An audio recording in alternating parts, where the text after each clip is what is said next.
నిన్ను వదిలిపెట్టేవాడు కదా ఆయన. మధ్యదారిలో నేను వదిలిపెట్టి వెళ్ళిపోయేవాడు కదా ఆయన. తన నామాన్ని బట్టి, శక్తిగల ఆయన నామమును బట్టి, నిన్ను రక్షించగల ఆయన నామమును బట్టి, అద్భుతాలు జరిగే ఆయన నామమును బట్టి నీతి మార్గములో దేవుడు నిన్ను నడిపిస్తున్నాడు. ఎంత అద్భుతమైన వాగ్దానం ఇది. ఈరోజు ఈ వాగ్దానాన్ని క్లెయిమ్ చేసుకుని ప్రభువును స్తుతించండి.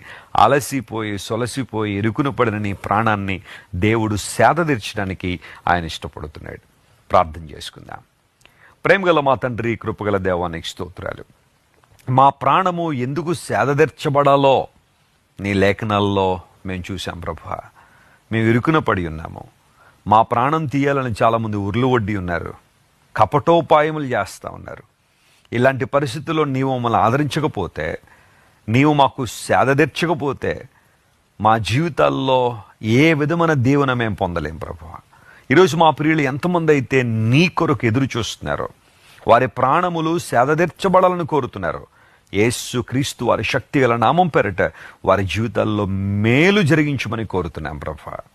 వారు ఎదుర్కొంటున్న ప్రతి ప్రతికూలతను అనుకూలంగా మార్చండి. ఎదుకున పడి ఉన్న మా ప్రియులను ప్రభువా విశాలమైన స్థలంలో నడిపించి నీ చిత్తాన్ని వారి జీవితంలో నెరవేర్చమని కోరుతున్నాం.